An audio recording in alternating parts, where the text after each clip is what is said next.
Hello students, my name is Rupali Arora. I am a maths teacher. Welcome to Easy Way to Learn Maths channel. In last video we discussed intro of algebraic expression. Now let's start with some practice question of algebraic expression. Before starting, I would request you all please like, share and subscribe. Zyada se zyada. Thank you. Now let's start. Today first question is write the following statement in mathematical form using signs and symbols. Last video में जैसा कि मैंने बताया था कि algebraic expression हम basically क्या करते हैं, फॉर्मूलाज बनाने के लिए करते हैं या अपनी कोई भी चीज को एज्यूम करने में यूज करते हैं। ऐसे ही अब हमारे ये कुछ स्टेटमेंट है, इनको हमें मैथमेटिकल फॉर्म में एक्सप्रेस करना है। ठीक है, फर्स्ट क्वेश्चन है the sum of x and 4 is equal to y। तो यहाँ पे सबसे पहले आपको सम का मतलब पता होना चाहिए। सम का मतलब क्या होता है, सबको पता होगा, प्लस होता है। आपको किसको प्लस करना है, x एंड 4 को। तो आप इसे कैसे लिखोगे, इसका आंसर मैं यहाँ पे लिख रही हूँ x एंड 4 मतलब x एंड 4। तो x और 4 के बीच में कौन सा साइन आ जाएगा, प्लस का। इज इक्वल का मतलब हो गया इज इक्वल, ये भी सबको पता है। और क्या है, इक्वल टू y। तो हमने ये मैथमेटिकल एक्सप्रेशन को स्टेटमेंट की फॉर्म में पहले पढ़ा कि the sum of x and 4 is equal to y। इसको हम एक्सप्रेशन में कैसे लिखेंगे, x plus 4 is equal to y। ये क्या था, स्टेटमेंट बहुत लंबा था, हमने इसको छोटी सी फॉर्म में रिप्रेजेंट कर दिया। इसी को क्या कहते हैं, एल्जेब्रिक एक्सप्रेशन। एक और क्वेश्चन की प्रैक्टिस करते हैं। सेकंड क्वेश्चन है the product of L and 5 is greater than 20। Product मतलब सबको पता होना चाहिए, प्रोडक्ट मतलब होता है मल्टीप्लाई। कभी भी कहीं भी प्रोडक्ट का मतलब आ जाए तो आपको क्या करना है, मल्टीप्लाई करना है। अब क्या लिखा है, L एंड 5। तो सबसे पहले आप लिखोगे L और 5, और L और 5 के बीच में क्या करना है, multiply. Is greater than, greater than का साइन होता है ये, और क्या है 20। तो ये क्या हो गया, इसको इस फॉर्म में रिप्रेजेंट कर सकते हो। इसका दूसरा तरीका ये भी हो सकता है, L इंटू 5 लिखा है तो आप 5L भी लिख सकते हो। जब किसी भी अल्फाबेट्स या नंबर के बीच में कहीं भी कोई भी साइन नहीं होता है तो उसका मतलब होता है कि इनका मल्टीप्लाई हो रहा है। तो 5 और L का क्या हो रहा है, multiply. 5L is greater than 20। तो आप दोनों तरीके कर सकते हो, ये भी कर सकते हो एंड ये भी कर सकते हो, बोथ आर करेक्ट। ठीक है, एक और क्वेश्चन की प्रैक्टिस करते हैं। यहाँ तक समझ में आ गया है, आगे एक और क्वेश्चन की प्रैक्टिस करते हैं। नेक्स्ट क्वेश्चन है 7 subtracted from x gives z। Subtraction में मैंने लास्ट वीडियो में बताया था कि सब्ट्रैक्शन में हम लोग कंफ्यूज हो जाते हैं कि विच नंबर इज ग्रेटर। तो हमेशा फ्रॉम के बाद वाला नंबर आपका होता है ग्रेटर। कभी भी फ्रॉम के बाद वाला होगा तो उसे आप कहाँ लिखोगे, हमेशा सबसे पहले लिखोगे। और सब्ट्रैक्शन का मतलब सबको पता है कि सब्ट्रैक्शन मतलब क्या होता है, माइनस। क्या सब्ट्रैक्ट करना है, 7। गिव्स का मतलब भी इज इक्वल ही, गिव्स और इज इक्वल एक दूसरे के सिनोनिम है। ठीक है, तो आप कोई भी वर्ड यूज कर सकते हो, इज इक्वल का मतलब भी इक्वल है और गिव्स का मतलब भी इक्वल ही है। तो गिव्स क्या है, z। तो इसका करेक्ट एक्सप्रेशन क्या होगा, x minus 7 is equal to z। यहां तक क्लियर है, समझ में आ गया। एक बार और फिर से रिवाइज कर लेते हैं कि एल्जेब्रिक एक्सप्रेशन में हमारा फर्स्ट क्वेश्चन प्रैक्टिस में है कि आपको इस एक्सप्रेशन को या इस स्टेटमेंट को साइंस और सिंबल की फॉर्म में लिखना है। तो साइन और सिंबल हमारे मैथ्स में क्या होते हैं, ग्रेटर है, इज इक्वल है, प्लस है, माइनस है। तो ये हमारी लॉन्ग फॉर्म है, इसको हमने शॉर्ट फॉर्म में लिख दिया है। ठीक है, नेक्स्ट क्वेश्चन नंबर 2 है right the following expression in words. अभी तक आपने क्या किया था, इन सिंबल्स को आपका स्टेटमेंट लिखा था, आपने उसे एक्सप्रेशन में लिखा है। अब इस सेकंड क्वेश्चन में आपको इसको एक्सप्रेस करना है वर्ड्स में। अब आपको स्टेटमेंट लिखना है।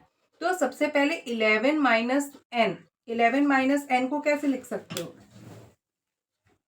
11 माइनस एन। अब इसमें कंफ्यूज हो गया आप लोग कि 11 सब्ट्रैक्टेड फ्रॉम एन है या एन सब्ट्रैक्टेड फ्रॉम 11 है। तो क्या है बाहर क्या लिखा है 11 और अंदर क्या लिखा है n।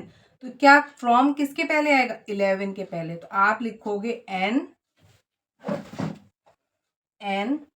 Subtracted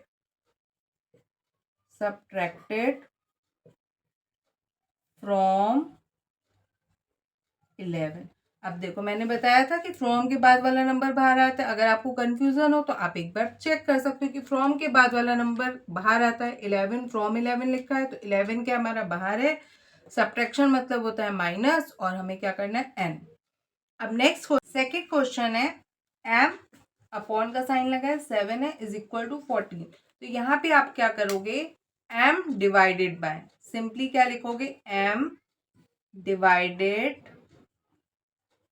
bye 7। अब इक्वल की जगह क्या लिख सकते हो, दो चीजें, इज इक्वल टू और gives, both are correct. Is equal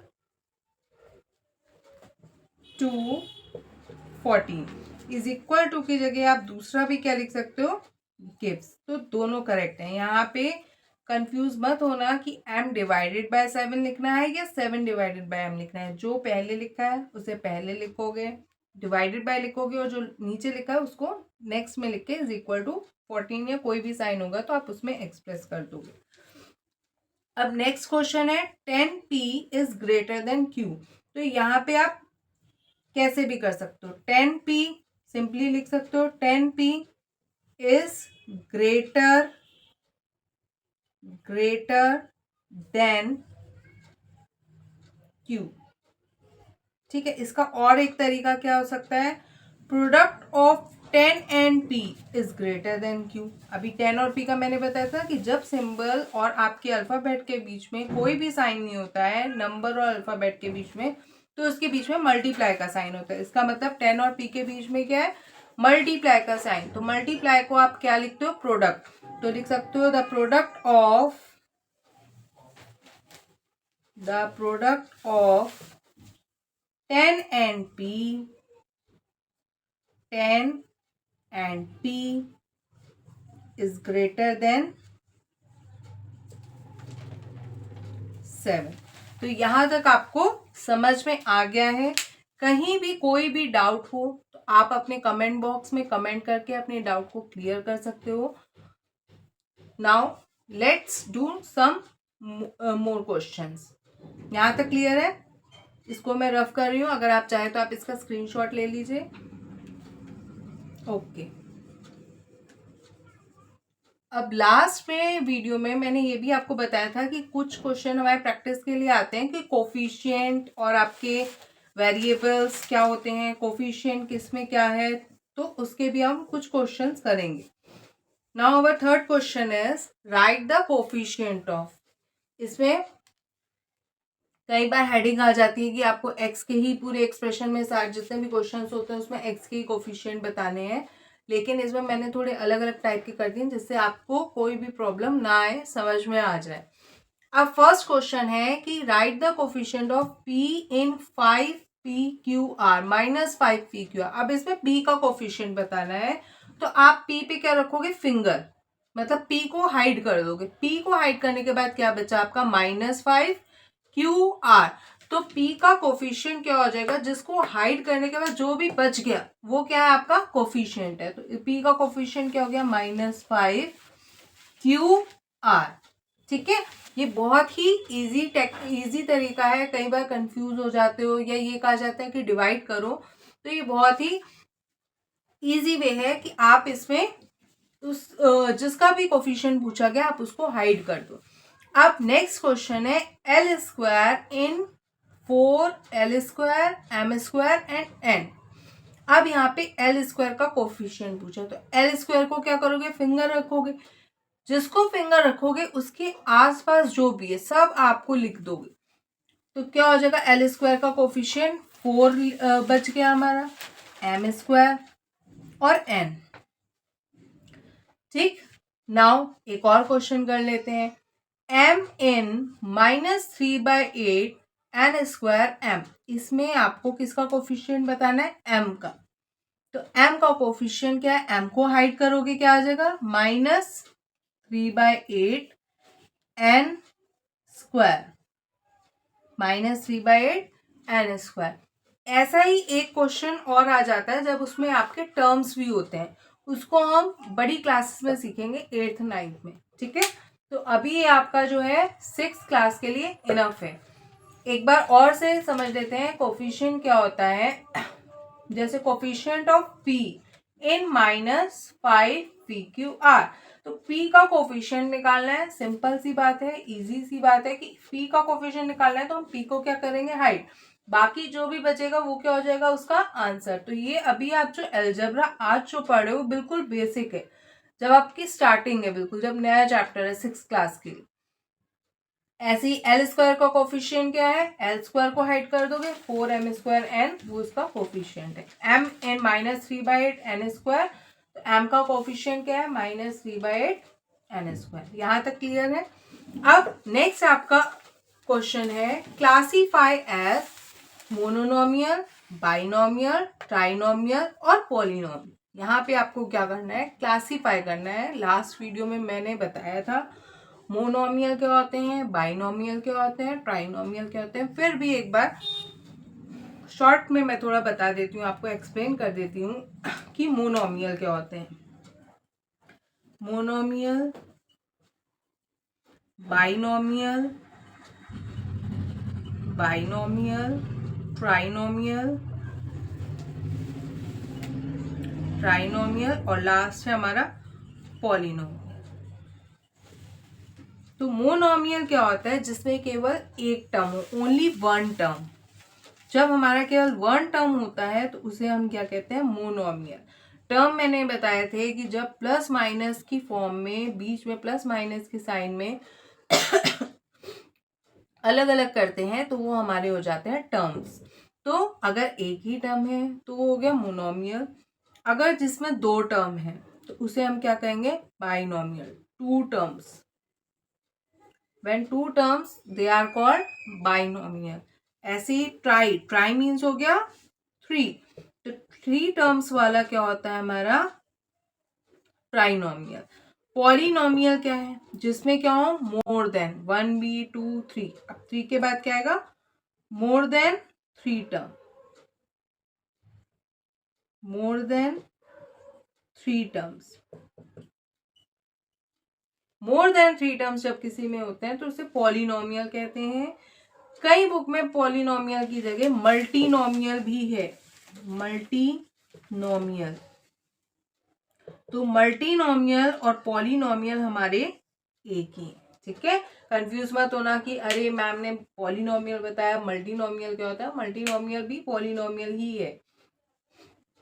तो फर्स्ट क्वेश्चन है 7a² + 4b। आपको कुछ नहीं करना इसमें केवल टर्म्स काउंट करने।